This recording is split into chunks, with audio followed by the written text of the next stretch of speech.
Hello and welcome to study 24 HR। तो स्वागत है एक बार आप सभी का फिर से हमारे करंट अफेयर्स के सेशन में।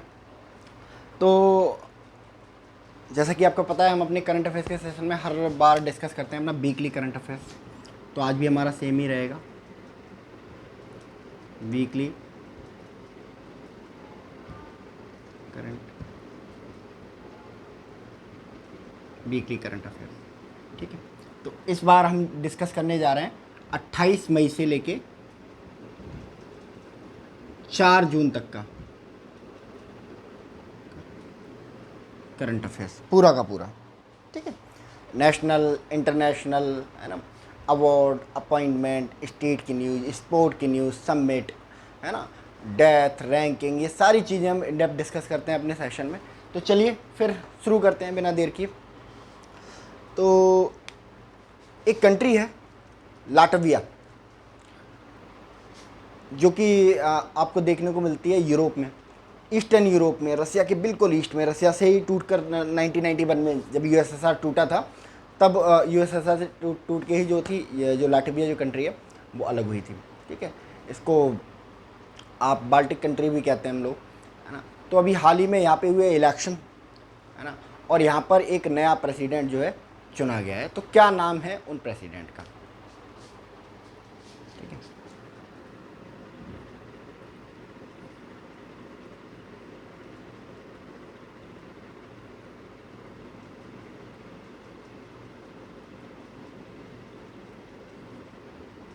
हाल ही में किसे लाटविया का नया राष्ट्रपति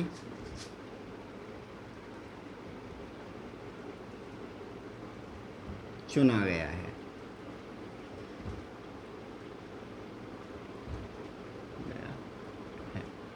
कौन है ये? ठीक है, तो इनका नाम है एडगर एडगर रिंकेविक। एडगर एडगर रिंकेविक को जो है लाटविया का नया प्रेसिडेंट चुना गया है। ठीक है, यहाँ पे जो प्रेसिडेंट का इलेक्शन होता है हमारी प्रेसिडेंट की तरह ही जो है पार्लियामेंट इलेक्ट करती है हमारे प्रेसिडेंट को। हालांकि पार्लियामेंट के साथ साथ जो स्टेट की असेंबली होती है वो भी अपॉइंट करती है, लेकिन लाटविया में जो प्रेसिडेंट का इलेक्शन होता है ना, उसमें सिर्फ पार्लियामेंट पार्टिसिपेट करती है और पार्लियामेंट ही डिसाइड करती है भाई मेजोरिटी से कि कौन बनेगा प्रेसिडेंट। क्योंकि हमारे यहाँ पे रीजन ये है, जो लेजिस्लेटिव असेंबली है उनको शामिल करने का। हमारा देश पहली बात तो बहुत बड़ा है ना, और लाटविया एक छोटा सा, हमारे उत्तर प्रदेश का भी अगर देखें तो एक चौथाई हिस्सा, एक चौथाई से भी छोटा हिस्सा है, एक चौथाई का भी एक चौथाई कह सकते हो। तो बहुत छोटा सा देश है, तो वहाँ पार्लियामेंट में ही सारे लोग चुन के आ जाते हैं। ठीक है, और हमारे यहाँ हमारे देश में क्या है, बहुत बड़ी पॉपुलेशन, बहुत बड़ा देश, तो सबको रिप्रेजेंटेशन देना, अंतिम व्यक्ति को रिप्रेजेंटेशन देना हमारा टारगेट रहता है। तो हम पार्लियामेंट के लिए भी इलेक्शन कराते हैं। ठीक है, फिर थोड़ा और रिप्रेजेंटेशन देते हुए स्टेट लेवल पे भी इलेक्शन कराते हैं, और फिर जो बच जाता है हम पंचायत लेवल पे भी इलेक्शन कराते हैं, है ना। तो हर सतह पे हमारा रिप्रेजेंटेशन होता है। ठीक है, तो यहाँ पे लाटविया में नया राष्ट्रपति चुना गया है एडवर्ड रिंकेविक, जिसे चुना है लाटविया की पार्लियामेंट में। अच्छा, कुछ जनरल नॉलेज की चीज़ें है ना करते जाना चाहिए। लाटविया देश कहाँ है? कहाँ है?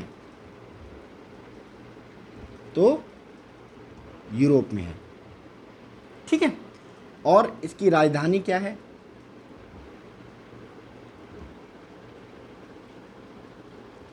राजधानी है इसकी रीगा।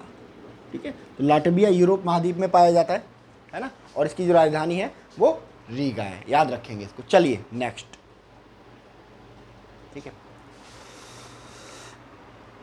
तो अभी नाइजीरिया एक कंट्री है अफ्रीका कॉन्टिनेंट में, वहाँ भी इलेक्शन हुए, है ना, और वहाँ पे भी नया प्रेसिडेंट चुना गया है। तो वहाँ के प्रेसिडेंट का नाम क्या है? ठीक है,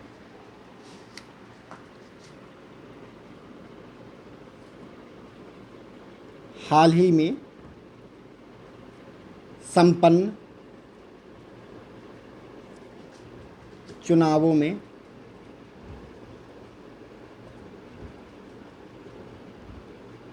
किसे नाइजीरिया का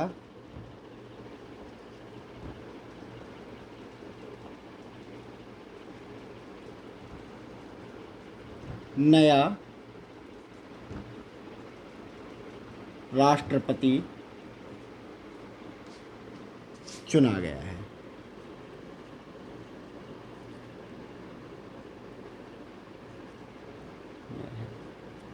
ठीक है, किसको चुना गया है?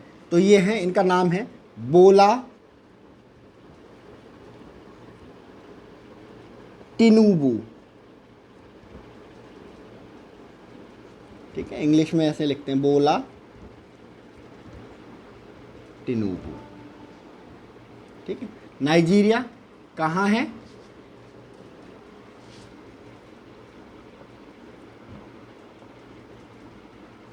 अफ्रीका महाद्वीप में।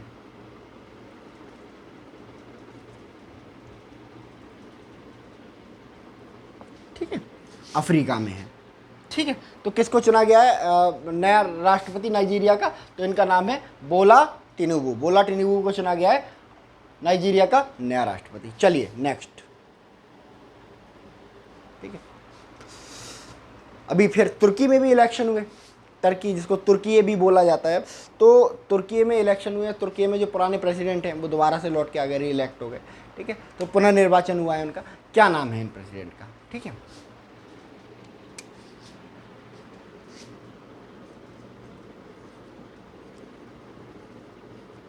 हाल ही में किसे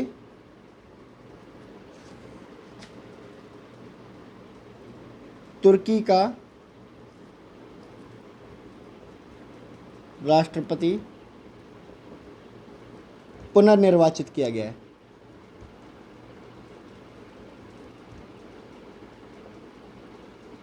पुनर्निर्वाचित किया गया है,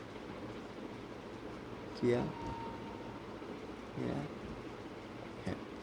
ठीक है, तो इनका नाम है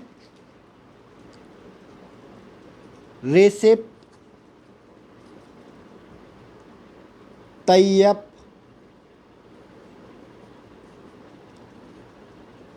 एर्दोगान।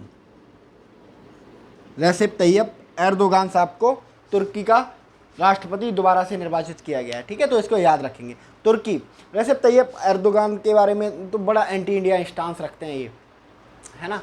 कई बार जो है, जो पब्लिक फोरम्स हैं, वर्ल्ड इकोनॉमिक फोरम हो गया या ऑर्गेनाइजेशन ऑफ इस्लामिक कोऑपरेशन हो गया, वहाँ पे ये भारत की बहुत खुल के बुराई करते हैं, कश्मीर का मुद्दा उठाते हैं, बोलते हैं कि भाई जो इंडिया है, भारतीय फ़ौज है, वो कश्मीर में क्या कर रही है, ह्यूमन राइट्स का वायलेशन कर रही है, कि रेप कर रही है, लोगों को एबडक्ट कर रही है। तो इस तरह के आरोप लगाते हैं। ठीक है, तो इंडिया के साथ जब से ये पावर में है, इंडिया के साथ तुर्की के अच्छे रिलेशन नहीं रहे हैं। बट अभी तुर्की में आया था कुछ दिन पहले भूकंप, है ना, जिसको हमने पढ़ा भी था करंट अफेयर्स में प्रीवियस में। ठीक है, तो इंडिया ने बहुत बढ़ चढ़ के मदद की, ये देखे बिना कि यहाँ के लोग हमारे बारे में क्या सोचते हैं या इस कंट्री से हमारे कैसे रिलेशन है। ठीक है, तो तुर्की के लोगों ने बहुत ज़्यादा थैंक्स बोला, है ना। लेकिन लग रहा था कि भाई अब भारत ने इतनी हेल्प करी है, तुर्की के लोग थैंक्स बोल रहे हैं, है ना, रवैया बदल जाएगा अब तुर्की का। ठीक है, but just because of this person Recep Tayyip Erdogan की वजह से हर 1 महीने बाद स्टेटमेंट आया कश्मीर पे, है ना, जिसमें इंडिया की खुल के बुराई की गई थी, है ना। तो बहुत ज़्यादा एंटी इंडिया स्टांस रखते हैं ये। तुर्की के बारे में कुछ फैक्ट। तुर्की कहाँ पे है? ये तुर्की किस कॉन्टिनेंट में?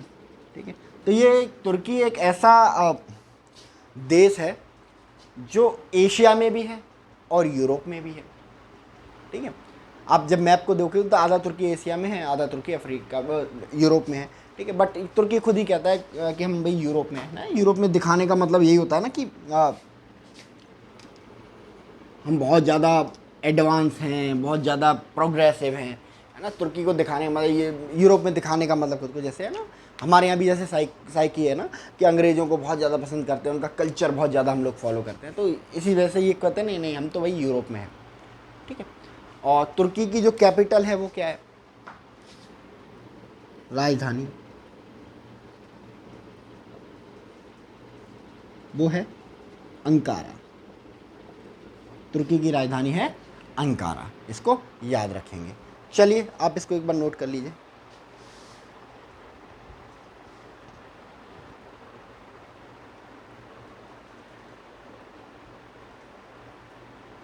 चलिए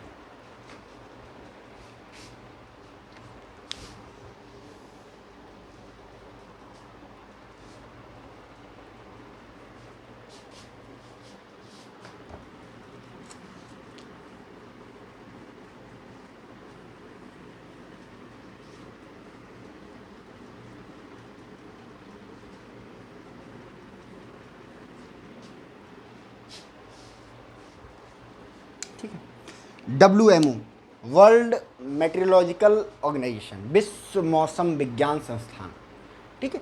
तो विश्व में जो भी मौसमी घटनाएं होती हैं या होने वाली होती हैं या हो चुकी होती हैं, है ना, तो जो हो चुकी होती हैं उन पर रिसर्च करना, है ना, जो हो रही होती हैं उनके बारे में बचाव बताना, और जो होने वाली होती हैं उनके बारे में भविष्यवाणी करना, ये काम है विश्व मौसम विज्ञान का, ठीक है। तो अभी तक जो WMO है, विश्व मौसम विज्ञान संस्थान है, उसका जो सेक्रेटरी जनरल, सबसे हाईएस्ट पोस्ट होती है सेक्रेटरी जनरल, वही सारे एडमिनिस्ट्रेटिव कामों को देखता है। तो सारे एडमिनिस्ट्रेटिव कामों को देखने वाला जो सेक्रेटरी जनरल था, वो अभी तक कोई ना कोई पुरुष ही होता था, लेकिन पहली बार किसी महिला को WMO का सेक्रेटरी जनरल चुना गया है। तो क्या नाम है उन महिला का, ठीक है।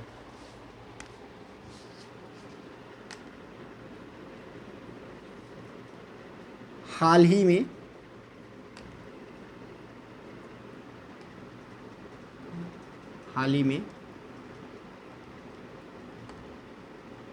कौन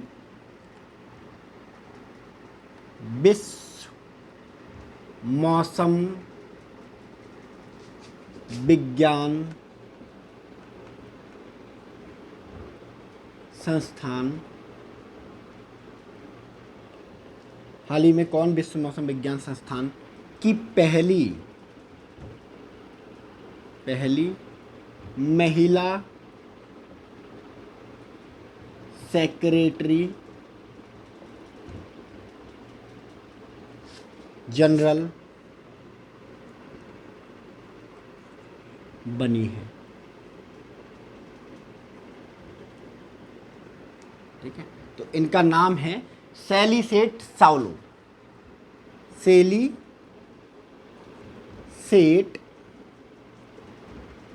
साउलो। तो सेलिसेट साउलो को विश्व मौसम विज्ञान संस्थान का बनाया गया है पहली महिला सेक्रेटरी जनरल, तो इसको याद रखेंगे। चलिए नेक्स्ट, ठीक है। वंदे भारत एक्सप्रेस बहुत चर्चा में है आजकल, है ना, एक के बाद एक डेली फ्लैग ऑफ हो रही है वंदे भारत एक्सप्रेस। तो जो भारत सरकार है उसने 3 फेज में वंदे भारत चलाने का प्लान बनाया है। तो पहले फेज में वंदे भारत एक्सप्रेस उन एरियाज में चलाई जा रही है जहाँ पे ट्रेन की फैसिलिटी बहुत ज़्यादा नहीं है, यानी कि ट्रेन का नेटवर्क बहुत अच्छा नहीं है, ठीक है। और साथ ही ऐसे जगहों पर चलाई जा रही है जो टूरिस्ट प्लेस हैं, है ना, जहाँ से टूरिस्ट बहुत जाते हैं। सेकेंड फेज में वहाँ चलाई जाएगी, ठीक है, जो लंबे रूट हैं। थर्ड फेज में सब जगह, यानी कि at the end of the day, यानी कि जो आजकल आप जो ट्रेनें देखते हो, जो कन्वेंशनल ट्रेनें बंद हो जाएंगी, सब पूरे रोड पे आपको क्या दिखाई देंगी, सारे रूट्स पे सिर्फ और सिर्फ वंदे भारत एक्सप्रेस। ये कन्वेंशनल ट्रेन बिल्कुल बंद होने वाली है, ठीक है ना। तो वंदे भारत एक्सप्रेस, तो इसी क्रम में भारत सरकार ने लॉन्च की है नॉर्थ ईस्ट की, उत्तर पूर्व भारत की पहली वंदे भारत एक्सप्रेस। ये वंदे भारत एक्सप्रेस जो है कहाँ से कहाँ तक चलाई जाएगी, ठीक है, उत्तर पूर्वी भारत की पहली वंदे भारत एक्सप्रेस, ठीक है। किस रूट पर चलाई जाएगी और कितने किलोमीटर चलेगी ये, है ना, और इसके साथ साथ कितने घंटे में अपना डेस्टिनेशन तय करेगी, ठीक है।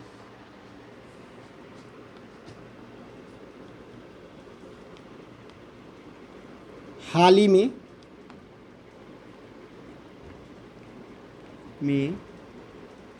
उद्घाटित उत्तर पूर्व की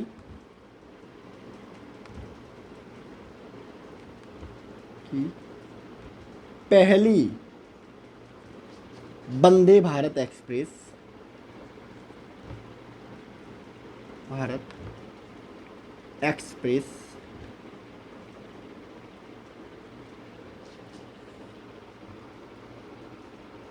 किस रेल मार्ग पर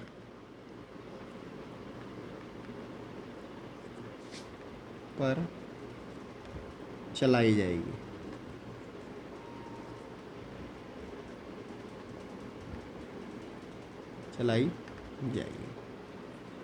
ठीक है। तो किस रूट पर चलाई जाएगी, ये चलाई जाएगी गुवाहाटी से से न्यू जलपाईगुड़ी।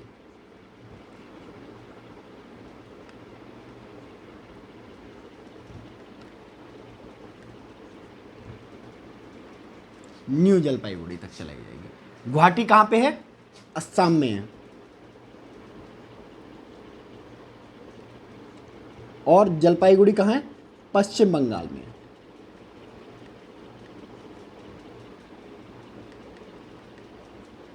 इस ड्यूरेशन में ये कितनी किलोमीटर की दूरी तय करेगी? 411 किलोमीटर की दूरी तय करेगी। 411 किलोमीटर लंबा रेल मार्ग है ये, 411 किलोमीटर। और कितने घंटे में? सिर्फ 5 घंटे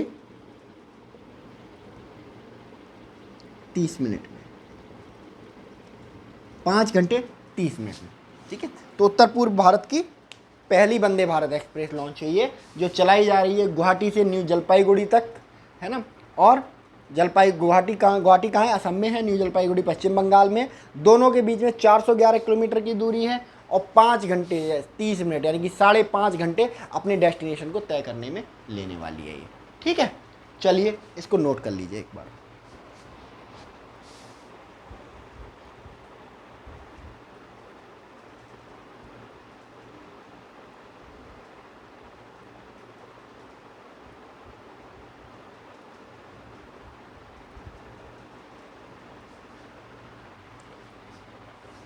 चलिए,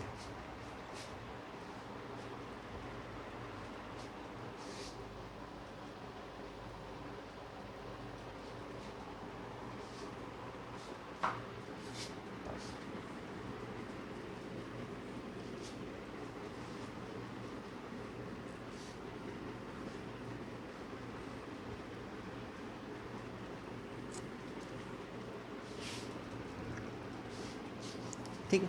तो अभी हाल ही में नेपाल ने कहा कि हमें लगाना है एक नया जो थर्मल हाइड्रो पावर प्लांट है ना, जल विद्युत परियोजना लगानी है। तो भारत की किस कंपनी को जो है नेपाल ने अपने यहाँ पर हाइड्रो पावर प्लांट लगाने का जो है कॉन्ट्रैक्ट दिया है? ठीक है, किस इंडियन कंपनी? इस इंडियन कंपनी का नाम क्या है? हाल ही में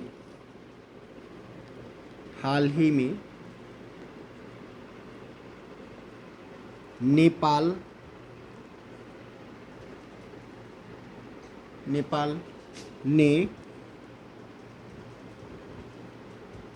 किस भारतीय कंपनी को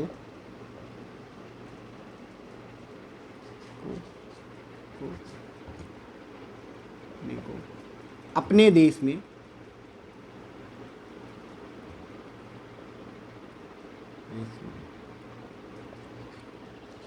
एक जल विद्युत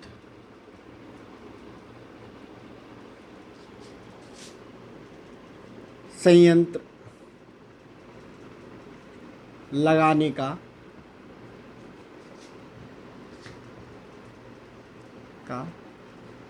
कॉन्ट्रैक्ट दिया है। कॉन्ट्रैक्ट दिया है। ठीक है, तो कौन सी कंपनी है, कौन सी इंडियन कंपनी है जिसको कॉन्ट्रैक्ट दिया गया है? तो उस कंपनी का नाम है सतलज जल विद्युत निगम लिमिटेड। ठीक है, सतलज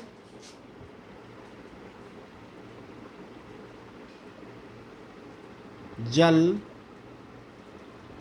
विद्युत निगम लिमिटेड।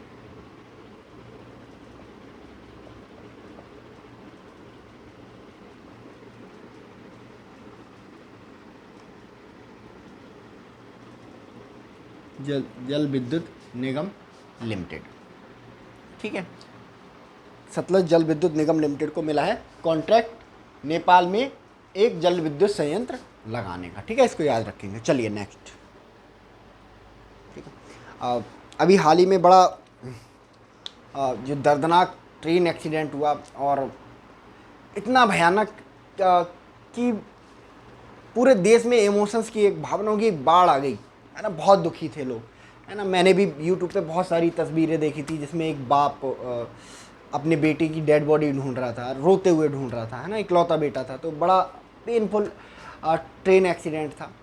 और एक्चुअली में जो मेन ट्रेन थी वो 3 ट्रेनों से एक साथ टकरा गई थी, 2 ट्रेनों से एक साथ टकरा गई थी। तो एक्चुअली में 3 ट्रेनों की टक्कर हुई थी, है ना। लगभग 300 लोगों के समथिंग मारे गए, 900 लोगों के समथिंग घायल हैं। तो बड़ा भयानक हादसा था। तो ये जो हादसा है वो किस स्टेट में हुआ, ठीक है, कौन सी ट्रेन थी जो कोलाइड हुई, यानी कि टकराई बाकी की 2 ट्रेनों से, ठीक है। तो ये 2 क्वेश्चन जो है एग्जाम में पूछे जा सकते हैं। तो इनके बारे में जान लेते हैं पहले।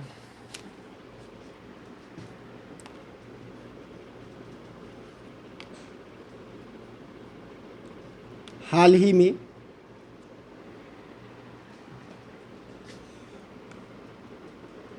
हाल ही में हुआ ट्रेन हादसा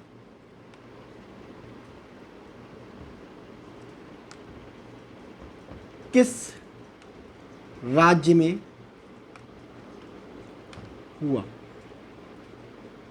किस राज्य में हुआ, ठीक है। तो वो राज्य था उड़ीसा, उड़ीसा। और उड़ीसा में जो जगह है डिस्ट्रिक्ट बालासोर, इसका बड़ा हिस्टोरिकल पर्सपेक्टिव भी है यहाँ पे, अंग्रेजों ने आके अपनी कोठी खोली थी। बालासोर उड़ीसा में ये ट्रेन हादसा हुआ, ठीक है।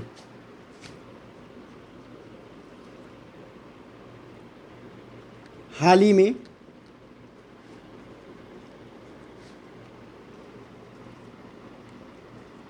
ट्रेन एक्सीडेंट में, हाल ही में हुए ट्रेन दुर्घटना में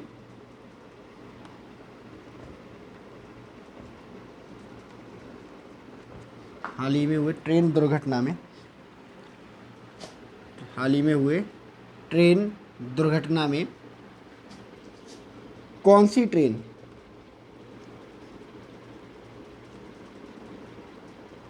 ट्रेन पटरी से उतर गई, ठीक है। तो इस ट्रेन का नाम पूछा जा सकता है। तो इस ट्रेन का नाम था Coromandel express, Coromandel express, Coromandel express. तो यहाँ से कुछ भी पूछा जा सकता है आपसे कि कौन सी ट्रेन टकराई थी या पटरी से उतर गई। आपका आंसर कोरोमंडल एक्सप्रेस। और किस राज्य में हुआ, उड़ीसा और बालासोर जो कि उड़ीसा में है, वहाँ पर ये ट्रेन हादसा हुआ। चलिए इसका स्क्रीनशॉट ले लीजिए।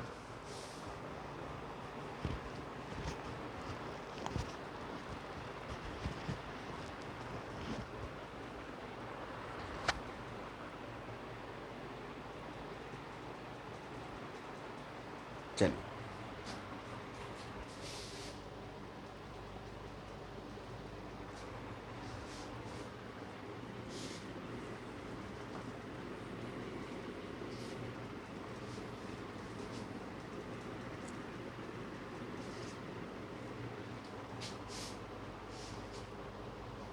ठीक है। तो इस साल हम अपनी आज़ादी का अमृत महोत्सव मना रहे हैं, यानी कि हमारी आज़ादी को 75 साल पूरे हो गए हैं। तो हमने पिछले 75 सालों में क्या क्या किया है, या उससे पहले हमने जो जो डेवलपमेंट किए हैं उनको हम डिस्कस कर रहे हैं। तो अभी हाल ही में एक ट्रेन है, इसका जो है 93वां बर्थडे मनाया गया, ठीक है। तो क्या नाम है उस ट्रेन का।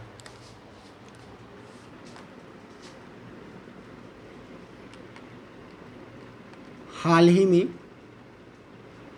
भारतीय रेलवे ने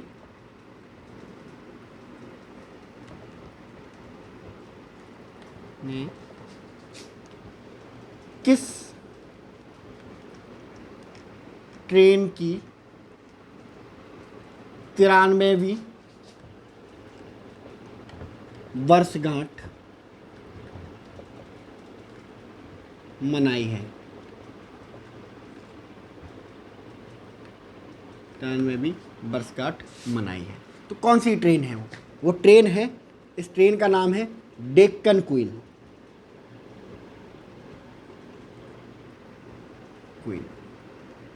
डेक्कन क्वीन। और डेक्कन क्वीन हमारे देश की, भारत की पहली लग्जरी ट्रेन है, भारत की पहली डीलक्स लग्जरी ट्रेन है, डीलक्स लग्जरी ट्रेन। किस रूट पर चलती है ये चलती है मुंबई से पुणे के बीच में, मुंबई पुणे रेल मार्ग पर, पुणे रेल मार्ग पर, मुंबई पुणे रेल मार्ग पर चलती है ये। ठीक है, कब शुरू हुई थी? इसको चलाया गया था 1 जुलाई 1930 को शुरू किया गया था अंग्रेजों के द्वारा। ठीक है, तो डेक्कन क्वीन की 93वीं वर्षगांठ मनाई गई है, याद रखें। सॉरी, 93वीं वर्षगांठ मनाई गई है। और ये भारत की पहली लग्जरी डीलक्स ट्रेन है, मुंबई पुणे रेल मार्ग पर चलती है, 1 जुलाई 1930 को इसको चलाया गया था। ठीक है, चलिए नेक्स्ट।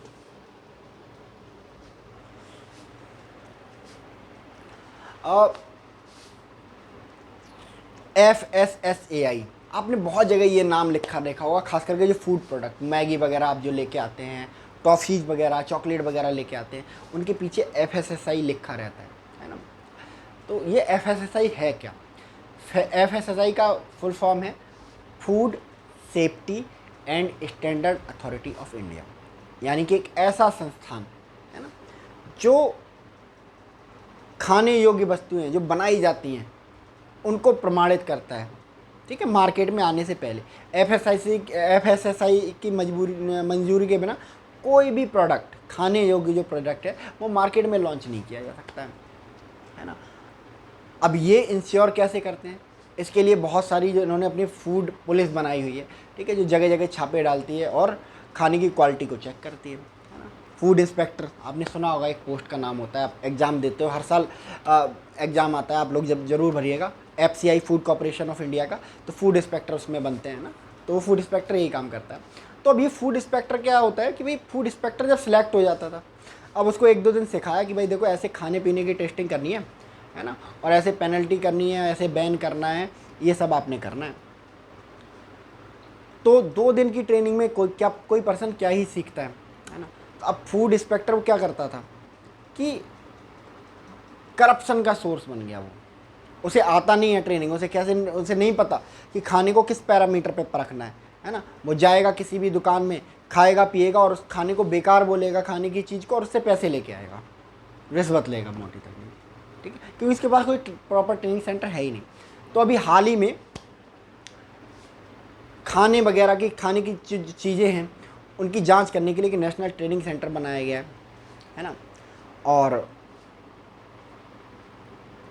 जहाँ पे सारे जितने फूड इंस्पेक्टर हैं, फूड कांस्टेबल हैं, उनको प्रॉपर ट्रेनिंग दे दी जाएगी। तो FSSAI का जो नेशनल ट्रेनिंग सेंटर है वो किस स्टेट में किस जगह पर बनाया गया है। ठीक है, हाँ चलिए।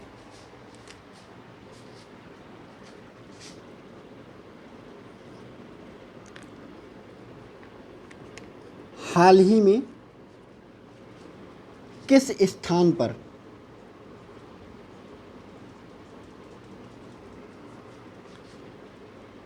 Food safety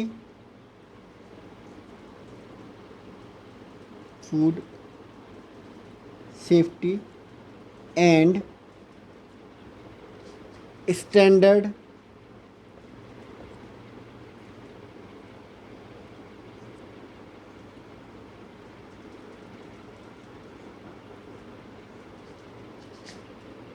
authority of India के नेशनल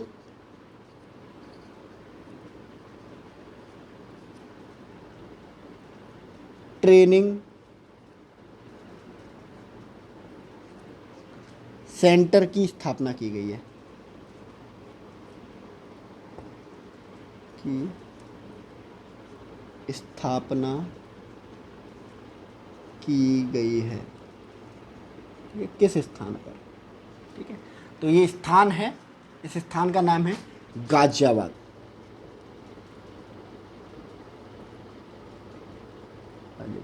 और गाजियाबाद जो कि कहाँ है, उत्तर प्रदेश में है,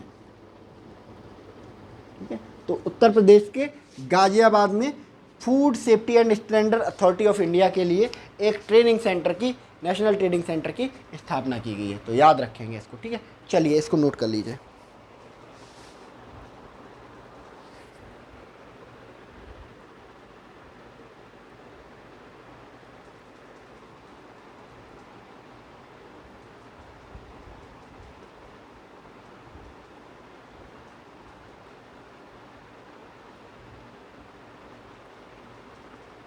चलिए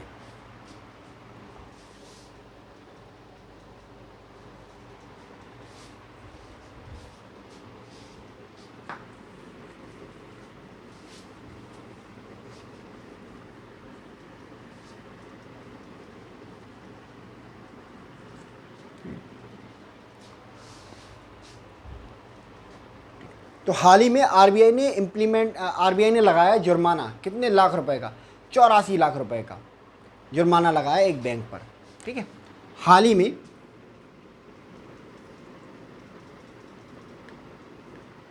में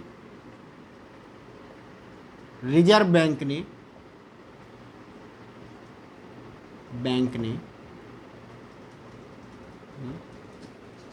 किस बैंक पर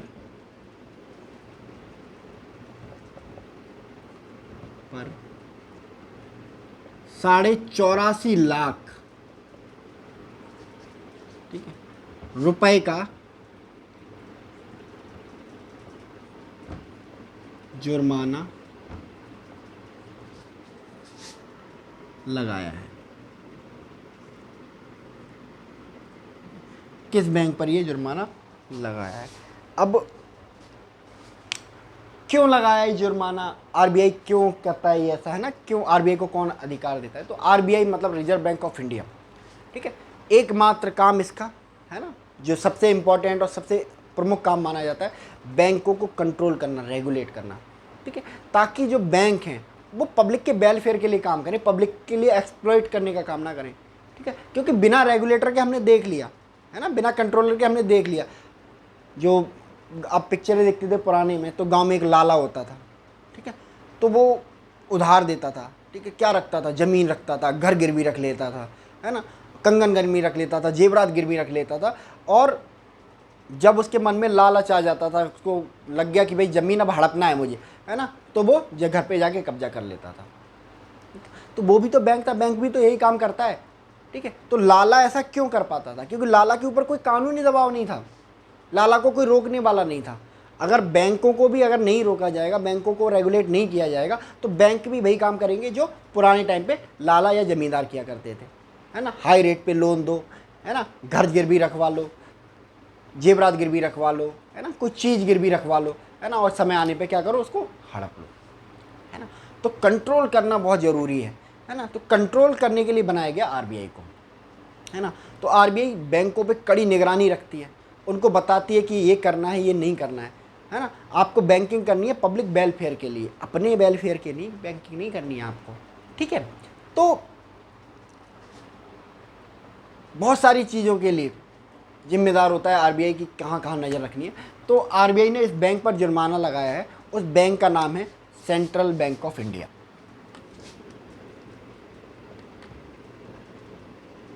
central bank of India, central bank of India पे 84.5 लाख रुपए का इन्होंने जुर्माना लगाया है, ठीक है। और क्यों लगाया है जुर्माना, है ना, क्योंकि ये जो सेंट्रल बैंक ऑफ इंडिया था ना,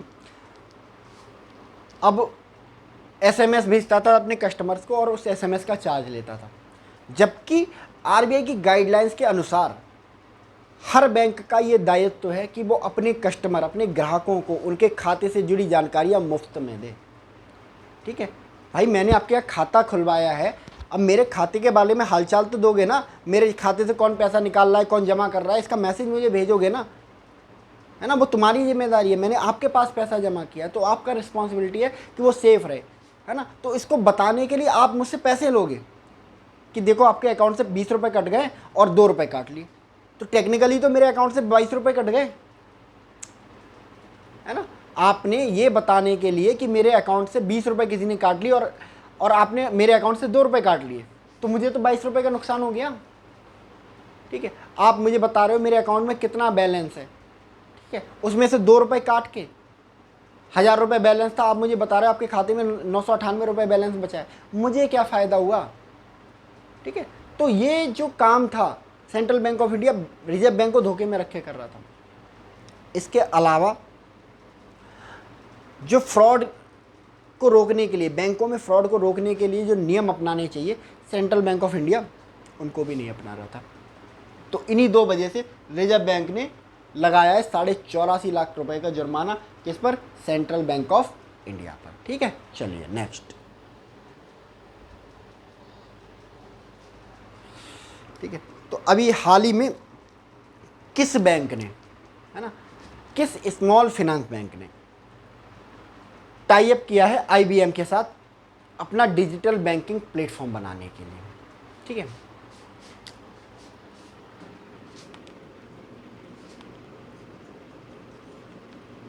हाल ही में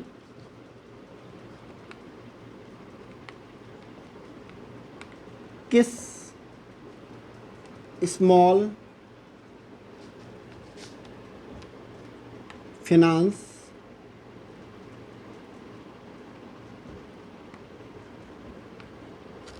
स्मॉल फाइनेंस लिखते हैं इसको स्मॉल फाइनेंस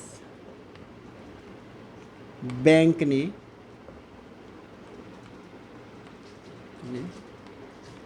अपना डिजिटल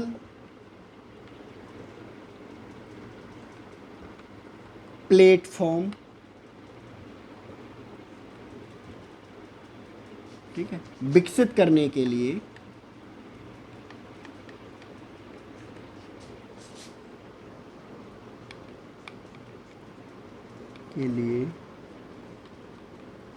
IBM के साथ समझौता किया। IBM जानते ही होंगे सब, IBM एक कंप्यूटर बनाने वाली कंपनी है, साथ समझौता किया है। क्या नाम है इस बैंक का, ठीक है। किस बैंक ने IBM के साथ समझौता किया है ताकि वो जो डिजिटल इंफ्रास्ट्रक्चर है उसको डेवलप कर सके, ठीक है। अपना जो डिजिटल आज के टाइम पे सारे लोग लगभग, है ना, आप अगर डिजिटली अवेलेबल नहीं है आपका बैंक नहीं चलेगा, ठीक है। अब जो कस्टमर है ना उसकी आदत हो गई है, वो बैंक ब्रांच जाना पसंद नहीं करता है, वो ऑनलाइन, ठीक है। जैसे फॉर मी, मैं कभी बैंक अपने साल 2 साल में जाता हूँ, ठीक है, मैं अपने सारे ट्रांजैक्शन, अपनी सारी RD, सारी FDs, है ना, कैसे मैनेज करता हूँ, डिजिटली मैनेज करता हूँ, ठीक है। मुझे नहीं जाना पसंद, मैं ना मेरे पास इतना टाइम होता है ऑफिस से आने के बाद, है ना, कि मैं डेली बैंक जाऊँ पैसे निकालने के लिए, है ना। तो ये कौन सा बैंक है जो डिजिटल प्लेटफॉर्म विकसित कर रहा है, इसका नाम है इक्विटास। अंग्रेजी में ही है, अंग्रेजी में ही लिखेंगे, इक्विटास स्मॉल फाइनेंस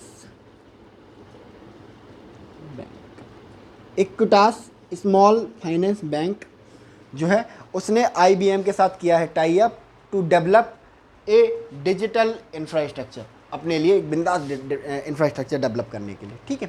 तो ये रहा आपका करंट अफेयर 28 से 4 मई तक का। अभी इसके लिए पूरा नहीं हुआ है, एक लेक्चर और लगेगा, एक सेशन और लगेगा 40 मिनट का, ठीक है। तो ये आपका हाफ हो गया इकॉनमी पोर्शन तक। बाकी का जो नेक्स्ट सेक्शन है वो हम बाद में कवर करेंगे, पार्ट 2 में कवर करेंगे, ठीक है। तब तक के लिए आप लोग अच्छे से अपनी पढ़ाई कीजिए, हंसते रहिए, मुस्कुराते रहिए। Thank you so much.